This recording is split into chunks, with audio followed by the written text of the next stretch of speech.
Peygamberimiz, hamımız eşitmişsiniz, bilirsiniz, hatırlatma kimi eləyirəm, 40 yaşında verilib Peygamberlik. Peygamberimizin 40 yaşına kadar yaşadığı dövrdə onu əmanətdar kimi tanıyıblar.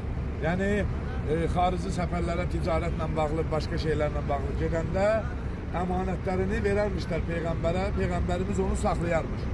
Hələ Peyğəmbər olmamışdan əvvəl ləqəblərindən biri əmin olub, yəni əmanətdar insan. Peyğəmbərimiz gizli ibadət edərdi.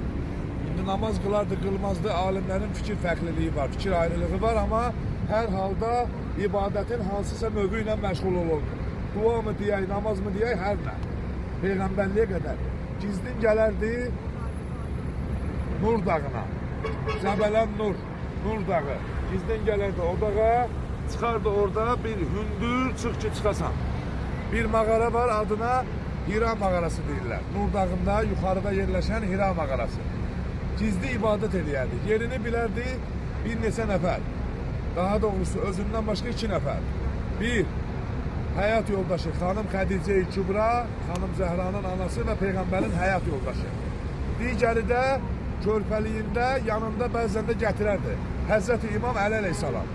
Vəssalam, başqa heç kim bilmirdi Peyğəmbər hara gedib.